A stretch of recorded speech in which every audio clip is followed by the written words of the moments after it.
और यदि निवेदन करूंगा बहुत ज़्यादा, यदि आपको कर्जा हो गया, बहुत ज़्यादा कर्जा हो गया और वो कर्जा चूक ही नहीं रहा, तो थोड़े दिन बड़ के पेड़ के नीचे आप बटकेश्वर महादेव के लिए 1 लोटा पानी, उसमें थोड़ा सा पिसा हुआ चावल पीस के गला लेना चावल को और पीस लेना, पीस के उस पानी में मिला लेना और मिलाकर उसमें थोड़ी सी हल्दी पिसी हुई डालकर बटकेश्वर महादेव के नाम से बड़ के पेड़ के नीचे अपनी कामना कर कर जो कर्जा हुआ है उस कर्जे का भान देते हुए, स्मरण देते हुए छोड़ दीजिए।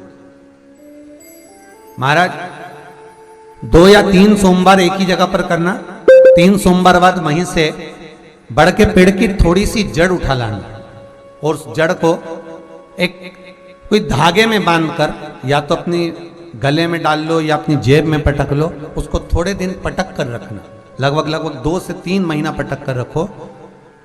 वो जड़ जैसे बड़ का पेड़ विस्तार होता है, पानी गिरे ना गिरे, जल वृष्टि हो ना हो, गर्मी पड़े ना पड़े, उसको कोई फर्क नहीं पड़ता। बड़ का वृक्ष आप रूप फैलता जाता, उसकी जड़ें अपने आप प्रबल होती है। उसी तरह ये बटकेश्वर महादेव कहीं से भी अगर जड़ आपके पास में रखी है 1 महीना, 2 महीना, 3 महीना तक, तो ये जड़ अपने आप लक्ष्मी को पकड़कर खींच कर लाती है और कर्जे से मुक्त कर देती। बटकेश्वर महादेव का स्मरण सुख का देना हो।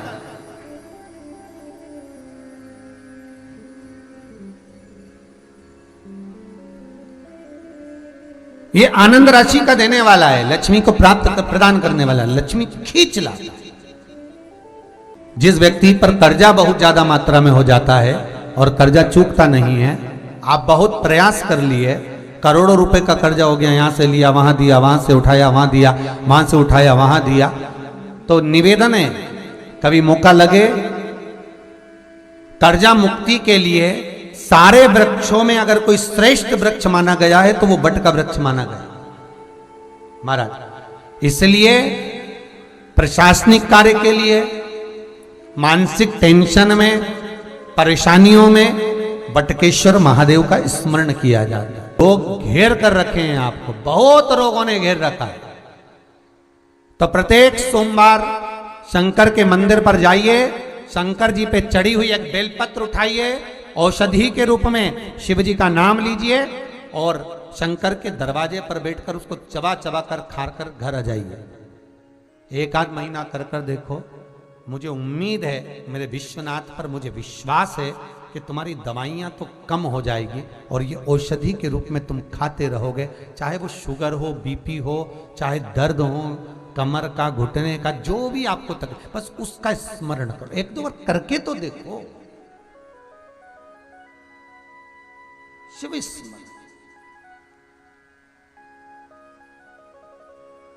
महाराज जिसको साइटिका की बीमारी होती है, ये कुंदकेश्वर जो शिवजी का नाम है महाराज, जिसको साइटिका की बीमारी होती है या स्लिप डिस्क की बीमारी होती है या कमर की रीढ़ की हड्डी कहीं बांकी टेढ़ी होने लगती है या नसें चौक होने लगी हों, काम ना कर रही हों, तो उसके लिए कुंदकेश्वर महादेव पर आप कोई भी सफेद कलर के पुष्प, भगवान शंकर के मंदिर में कुंदकेश्वर के नाम से 31 फूल समर्पित करना है। आप 31 पुष्प, और कुंदकेश्वर के नाम से 31 पुष्प समर्पित कर कर बेलपत्री के पेड़ के नीचे की जड़ थोड़ा सा भाग निकालकर ऊपर से छीलकर अंदर का भाग शंकर कुंदकेश्वर को चढ़ाना है। उस जड़ को लाकर उसको पीसना है और पीसकर सुबह के समय पर 3 बार उसका कुंदकेश्वर का नाम लेकर सेवन करना है। जिसको साइटिका और जिसको रीढ़ की हड्डी, स्लिप डिस्क, जिसको प्रॉब्लम होती है उसको बाबा कुंदकेश्वर एक ऐसे महादेव हैं, क्योंकि भगवान शंकर के चरण पर पार्वती के द्वारा फेंका गया कुंद का प्रहार हुआ और उससे बाबा को चोट लगी, जिससे बाबा का नाम कुंदकेश्वर पड़ा। तो सारे रोगों को मिटाने के लिए माँ जगतजननी कहती है, बाबा आपके पाँव में चोट लग गई है, भोलेनाथ मुझे क्षमा कर। भगवान शिव पार्वती को क्षमा करते हैं। आज भी नियम है महाराज, आप कोई बहुत बड़ा काम करने जा रहे हो, बहुत बड़ा यज्ञ अनुष्ठान, विवाह, शादी आदि फंक्शन करने जा रहे हो, 4 दिन 8 दिन के लिए आप घर से बाहर जा रहे हो और आपको लगता है कि घर में ताला कैसे लगाएं, तो निवेदन है एक तांबे के कलश में जल भर लीजिए और जल भरकर उसमें थोड़ी सी काली तिल डाल दीजिए, भूतेश्वर शिव का नाम लेकर। कौन से शिव का? भूतेश्वर, शमशानवासी भूतेश्वर शिव का नाम लेकर काली तिल डाल दीजिए, कलश को प्लेट से ढक दीजिए, घर के किसी भी भाग में उसको रख दीजिए।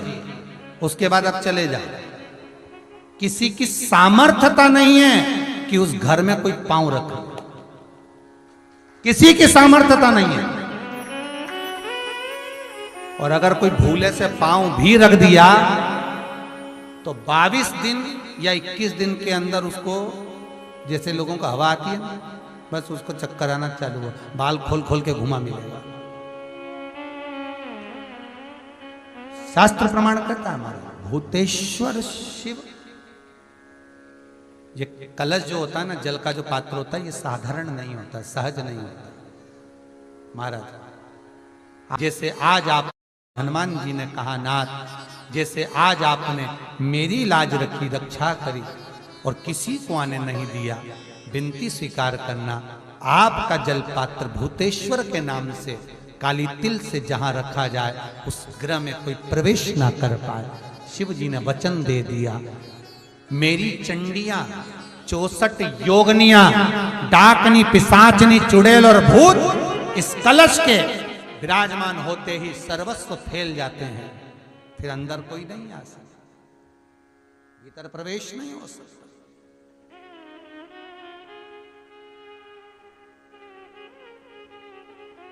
भीतर प्रवेश होता नहीं। आज भी नियम है महाराज, बहुत ध्यान दीजिएगा। पंचमुखी हनुमान का एक स्मरण, पंचमुखी हनुमान का एक भाव महाराज, जैसे बहुत ज्यादा तकलीफ अगर व्यक्ति को हो गई है, बहुत कष्टमय जीवन चल रहा है, हार गए हर जगह से और तकलीफमय जीवन चल रहा है, तो पंचमुखी हनुमान का एक शिव महापुराण का और स्कंद पुराण का एक बड़ा सुंदर मंत्र है। उस मंत्र को आप सब एक बार हमारे साथ में बोलें। ओम नमो हनुमते रुद्र अवताराय सर्व शत्रु संहारणाय सर्व रोग हराय सर्व वशीकरणाय रामदूताय स्वाहा।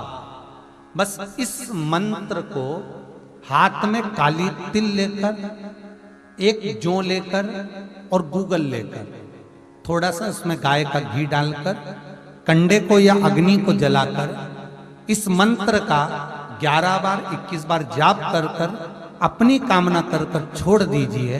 कैसा भी रोग हो, बीमारी हो, कष्ट हो, दुख हो, तकलीफ हो, 21 दिन के अंदर 11 बार 21 बार जाप कर कर अपनी कामना कर कर छोड़ दीजिए।